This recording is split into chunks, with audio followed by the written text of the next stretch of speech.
If you've ever feel like nobody understands, man, they don't know what I'm going through, like I have to carry the weight of success alone. We're going to talk about how successful men feel isolated and the pressure to always have it pulled together. The problem with that is it keeps us from real connection and how to build meaningful relationships that support your success. Loneliness and the feeling of being unwanted is the most terrible poverty. Getting out of loneliness is a game changer. Welcome to the Inside Man podcast. I'm Gary Kadi. You can call me GK. And today we're diving into one of the biggest challenges for high-achieving male entrepreneurs, loneliness. Yep. If you've ever feel like nobody understands, man, they don't know what I'm going through. I try to explain to my wife, all the people, my employees, like I have to carry the weight of success alone. If you're feeling that way, this episode's for you. In this episode, we're going to talk about how successful men feel isolated and how the pressure to always have it pulled together, throw the mask on, throw the armor on. And the problem with that is it keeps us from real connection and how to build meaningful relationships that support your success. So I like some quotes. I'm going to give you a few here. Many successful men build an empire only to find themselves alone in the castle. A lot of big houses out there with just dudes in them. And the other thing is, loneliness and the feeling of being unwanted is the most terrible poverty. That's Mother Teresa. Before we dive in, please make sure you hit the subscribe button so you never miss an episode. And if this resonates with you and you know a brother you can help, please pass it along to him. Now, listen, the point why this happens and the root of the problem is high achievers often feel alone, even in a room full of people. Getting out of loneliness is a game changer. I remember being on the road. I would speak to 500, 1,000 people, and I would feel all alone up there. I had, a whole team and I still felt like I was alone. I would start go into a new group and feel like I was unwanted. I want to say that the Harvard Business Review had high achieving entrepreneurial men 70% more likely to be disconnected in personal relationships. And see, that's really what the true value is, living in the world. You can have all this money, but it's like it's being wealthy and bankrupt at the same time. Bankrupt in terms of time, connection, health. See, and this podcast is all about sharing, ways and methodologies so that you can actually have it all right now. The other thing that creates this is the pressure to always be strong. And I'm going to share a story about my son, how our relationship changed forever. Because I was always conditioned to be the rock, the guy who has all the answers. I never crack. I never need help. I don't raise my hand. It's a sign of weakness. Showing emotion, forget about it. I never used to cry at all. And you already seen it. I cried on the podcast here. Asking for support? Hell no. I'm going to go on YouTube University and figure it out, or ChatGPT or whatever I got to do. And I'm going to research it and find it out. And, I'm from Jersey. In Jersey, we come out of the womb and they smack you on the ass and they go, you need to know everything. And if you don't know, you got to fake it till you make it and all this stuff. And all that does is separate people, being self-righteous, having all the answers. It might work for a little while like it did for me, but then it really ends. And then you get a different kind of listening from people. So success should deepen relationships, not erode them. The higher you climb, the more isolated you're going to feel. And something's broken. If you feel more isolated as you grow and not really bringing people with you, and watch this, getting out of the middle of your business, decentralizing yourself and empowering others. I know a lot of guys walk in the room and go, I'm the stupidest guy in the room, blah, blah, blah. No, and you're like, oh, back in my mind, I feel like I got to be the smartest guy in the room. So, humbling ourselves is something that is not a default mechanism, especially at the places we go. And I think Oprah said it best. She said, she was interviewed after she went from her crazy successful show to her channel. And I never forgot this quote. There's those moments that you remember things. She said, they go, why are you failing? You're so successful here. She goes, as we grow and climb the mountain, the air gets thinner and not everybody can continue on the climb of the mountain. Profound. So when we lose relationships, it may mean that the air can't be, taken in by them, and you might lose some relationships, and that might show some growth. Also, mainly why we get stuck, because we are being a certain way. We always have to look in the mirror first. This is not about blaming your team or saying, yeah, see, that's a justification for that. I didn't want you to hear that quote that way.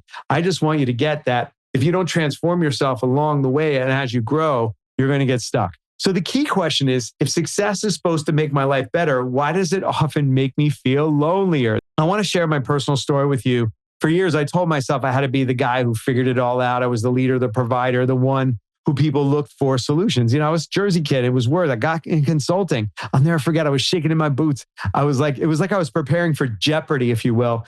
The first day I got my first consulting gig, like I was trying to get more data, more information. Like it didn't matter how connected I was. I didn't know that at the time. Because connection, you can work through anything, even if you don't have the answer for things. Connection is the senior most thing. Connection is the antidote for addiction. So if you're out there, FanDueling, porning, whatever you're doing to numb yourself out, connection is the antidote for that. And I didn't know that. I was feeling completely alone. I remember sitting in a room in a networking event, laughing, shaking my hands, talking business, and yet there was a voice in the back of my head that none of these people really know me. And I would also say, if they knew me, would they like me, right? These are the things that I'm talking. And you're gonna really see how we uncollapse shame and guilt here on the podcast, The Inside Man. Shame and guilt are invented things that really stop us. They're emotions that stop us from really expressing ourselves and being connected and being vulnerable. Because when you're shameful, what's on top of that, I call icing on a poo-poo pie. Shame is the poo-poo pie. The icing is, look at me. Look, I got this handle. La, la, la, la. Don't look down here at the poo-poo. So, but imagine I love carrot cake with like cream cheese icing on the top. It's not a poo-poo pie. It's like carrot cake. And then it's ice. And then it's delicious. It's not shit sandwich, right? So, I was being the leader. I had to wear a mask. I wore my, armored up because I didn't know what fine hell was going to, I hate being ambushed. I don't know about you, but like I was a 6-year-old CEO running the business, scared out of my mind, right? It wasn't until, here's the turning point. It wasn't until I got sober. See, by the way, you can't heal until you feel. And if you're numbing yourself out with alcohol, drugs, porn, gambling, whatever it might be, like if you're ready to stop suffering, this is where the suffering ends, right? And, it takes some courage. I'm not going to lie. It takes courage here, guys. I mean, you're going to have to step in and do something you've never done before. And I couldn't live without my friend alcohol. It was my God, right? So anyway, that's another episode. But, it's like, Gary, you're a great leader. My sponsor called me out and said, you're a great leader. And he called me out and said, but when was the last time you let someone really see you? Not the polished guy on the stage, successful version of you, but the real human being struggling, sometimes uncertain you. That hit me hard because, see, what I was doing was that little voice, the unevictable inner roommate in my head was telling me, you're not enough. So I proved to the world that I was enough. You don't belong here, that inner voice tells me. So I have to be funny and charismatic and buy people drinks and talk about success. And what I learned was, he's like, Gary, every superhero has a kink in their armor. And I was like, oh. So I now walked up and said, he goes, the more authentic, the more vulnerable, the more transparent you are. When people can see the real you, they could be themselves. If you're this rock star kind of guy, having it all hand together, buttoned up with the Kinton suit. I love my Kinton suit, by the way. It's badass. It's sheen. It's bad. It's cool. Guess what? I'm hiding behind that suit. And it's like my watch, my Panerai watch, hide behind that crap. My car, I roll up in a 911. I got the Ferragamo belt, the circles, Look, nobody gives a shit, but that was the veil I was hiding behind because I didn't want you to see who I really was.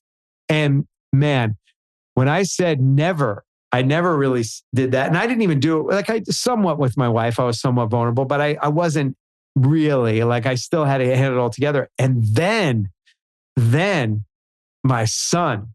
So let me give you this next story about this where my son came to me and he was about to leave for college. And he's like, Dad, I don't feel connected to you at all. And, that was heartbreaking. We would go to Yankee games and we would go to basketball games and we connected over sports, right? But he never really confided in me. And he was like, Dad, I just feel I don't want to go away to college without really being connected to you. Would it be okay if I got a therapist for us and we had a therapy session? I'm like, holy crap. First of all, I went, holy shit, this stuff must be really bad here that he can't talk to me about it. The other thing was like, I thought how profound my son was in wanting to do this, like ask for help. The generations after us have a tendency to be open to this type of thing. You know, when Michael Phelps really promoted mental health, I think it really opened up a lot of things. That's my opinion about that. But like, so he went and nothing happened for a bunch of weeks. And then all of a sudden he's like, Dad, I got the guy. When do you want the appointment? And I was scared out of my mind. I'm like, when you went to the appointment, I thought you forgot about that, right? Like, I have to really step on the court here with my son, with a therapist. Like, oh God, no, right? So that's what's going on inside me. I go, let me hold it all together and go, yeah, you can make it for this Friday. We sit down in his room. The Zoom comes on. This guy comes on. I'm scared because I'm not in control, right? Control freak. I'm in every domain as an entrepreneur. I own the stage. So nobody's really questioning me. And by the way, that's another thing that I designed. And that's our safety zone for high achieving male entrepreneurs is like, we reach the pinnacle so nobody bothers us. I didn't realize that was happening. So anyway, the therapist goes, hi, Mr. Kadi. I said, call me Gary, please. And he goes, do you know why your son called us? I said, yeah, he wants to be closer. And I thought it was the most profound thing that ever happened. And to me and him. And I was really, I slowed down. Like I wasn't on my, typical, like, even my voice cadence changed. My tone went down like I'm giving to you now. I didn't realize that I was just in this iOS, internal operating system of machinery, of holding it all together. I didn't know it until this moment, right? So he says, well, I said, I want to know. I turned to my son and I never talked to him this way. I didn't realize it. I said, son, I'm so scared right now because I don't know what's going to happen here. But I also want you to know how proud I am to know that you cared enough about our relationship to call this session. I just said, and I started to get moved. And the guy said, well, Gary, where would you like to start? Tell me about where you're starting from. And I literally started bawling. I said, I'm so scared to be alone. We're empty nesting. We're moving from New York City to Arizona. My son's going to be living on his own and he never has. And I'm worried about him. I'm feeling it right now as I'm sharing it with you, right? And this is what people want, what I'm sharing with you. Like I'm going back to that moment that my son and our relationship was transformed forever. And not only did he transform our relationship, he transformed my relationship with my wife because I never shared that way. I never shared like, honey, I'm scared. Honey, I need help. And I started doing that. And you know what? Oh my gosh. The loneliness started to disappear and connection started to happen. And I didn't feel like I had to do it all myself. My son, after I was sharing all these fears, right? I never share the fears with because I always thought like a dad has to have it all handled. Like even if you don't show your kid because you don't want to scare them. Like you're not a rock solid foundation. But they know, like you can't be alpha at home. You have to learn how to be omega. I learned as a dad. And I also wanted to assert my values on my son. And what I learned was you can't compete with the womb. When you have a son, the mother's really connected to the son and they go to them first. He would always talk to her about like sports and everything. I'm like, dude, I'm right here. And I stopped giving up, like trying to protect it. And all I needed to do was keep quiet.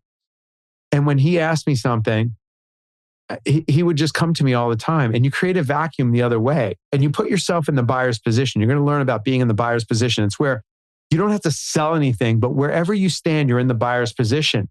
And with my son, I was like trying to assert myself like I do with people at work. And by the way, this fabric wove right into my things at work, like where I didn't have the answers. And I would say, look, guys, you're coming to me here. And I know I've been the guy who I would generate some made up shit in the moment because I didn't have the answer. And most of the time it was pretty damn good, right? But it kept me lonely. It did not keep me connected. And I would say, Like I now say, like when somebody brings me a problem, by the way, I was the problem fixer. Everybody was texting me all day long to fix the problems. No wonder, because I was self-righteous, knowing, and it always be the crutch for these guys. And when I stepped out and sold the business and I took 2 years to transition out, there was a lot of crutches that I didn't see until you leave those spaces, right? You can't see them when you're in them. So it's so vital to lead with transparency, and how vulnerability, it strengthens your leadership. I always say vulnerability, authenticity, and transparency are the type of leaders that people follow. And if you want to get out of the middle of your business and you want to be connected, you want to have connected relationships, you want to have simplified health and time for the things that are important to you, and have bulletproof money, I know it sounds weird. It's counterintentional or counterintuitive. That vulnerability actually isn't a weakness. It has people trust you more because you don't have it all figured out. And they feel like, hey, he's not going to knock me down if I don't know something. And it takes a little while if you've been like this and you've had people around you. And by the way, retaining people, this is a key to retaining people. I couldn't keep people because the standard which I set and the operation and how often I was working and 24/7 and 365 and like having all the answers, people get fried around you. And I say you because people got fried around me. Whenever I say you, please know I'm going to practice saying it's me. But I want you to know, like, hopefully you see what happened to me and you, and then providing the solutions that I went through to give you that. So the best leaders don't inspire just with their successes. They inspire through their struggles. In your next leadership interaction, whether it's with your team, family, or friends, here's your action step. Share one challenge you're working through. That could be like, to do a little one. You don't have to do a big one. Here I am. I dumped on my son that we're going to be empty nesters. I'm going to miss my son. He was like, Dad, I love you. And he gave me a hug, and he hugged me in a way that I never got hugged before, right in the middle of the session. It was like, oh my gosh, this is what I wanted the whole time. And it was right there all the time. But it wasn't him. It was me looking in the mirror and really being a powerful example of the next generation of the family tree. I was keeping the tribe alive. The tribe from the Depression, my grandfather, from Italy, my great-grandfather and great-grandmother coming over on the boat. And then my dad having 2 jobs, just trying to make it. They all did the best they could with what they had. But this generation, we need to provide something different for them. And empathy and compassion are very much important to these young men and women that we're bringing up into the world. So just share something with your wife. I'm having a challenge with this. What do you think about it? They're going to start going, what the hell happened to that dude, right? Just practice. I want to get you on the court. It's really important that you come to the podcast, you hear the stories, you get the takeaway, and you go out and use it, right? So here's the conclusion and the takeaway and the call to action. Key takeaway: success means nothing without connection. Connected relationships. You hear it like, basketball coaches, you hear we were connected. You'll hear the team going, we're really connected. It's a big, big thing in the world of sports. And I want to bring it into business here. And this is what they're meaning by they're vulnerable. They don't have it all handled. They talk about their vulnerabilities. It's really important. And if your wins are isolated about you instead of deepening your relationships, that's how you know it's time to shift how you're leading. Here's my call to action. Please subscribe to this podcast. If I gave you something and you're a wife or spouse or you're a female, share it with as many men as you can, please. And also, guys, please share it with your friends. I've heard there's guys getting together now, and they're starting men's groups where they get together for coffee in the morning, and they're just sharing vulnerably and starting to build a network of men who are connecting that in this little shell, because you got to sometimes practice with the closest people to you, like other guys. And then, I have a few guys like Kevin and Michael and Wes, and just the guys that I talk to, Mike, Akshay, we talk about real things. And when you practice that there, start bringing it home, because it's hard to bring it at home first, right? So do it with your guy friends and talk about this and share the podcast, and then maybe share notes on it. And then make sure you do your work, right? Make sure you get on the court, because it's not information without implementation has no value. And notice I'm not telling you to rip the Band-Aid off and dive right in. I'm giving you gradient examples of things you can take action on to start moving in the direction of it. It took me 20 years to start getting to the mastery level of this stuff because I was patchworking it together. Now what I've done is curated it in a way and made it codified for you and simple. That's my stupid human trick, is the ability to take a problem, a real problem that runs deep, get to the root cause of it, speak it in a way that people can access it, men here, and then give you small actionable steps to see that. Like, here's what I know with control freaks like myself. When you start trying something new and it works and it feels good, you do it again and you do it again. And before you know it, you're operating from that new way. So it's really powerful. This is Gary Kadi reminding you that real strength isn't about standing alone. It's about standing with the right people. I'll see you on the next episode. And the next episode is going to be a no miss episode. Please come. We look forward to seeing you there.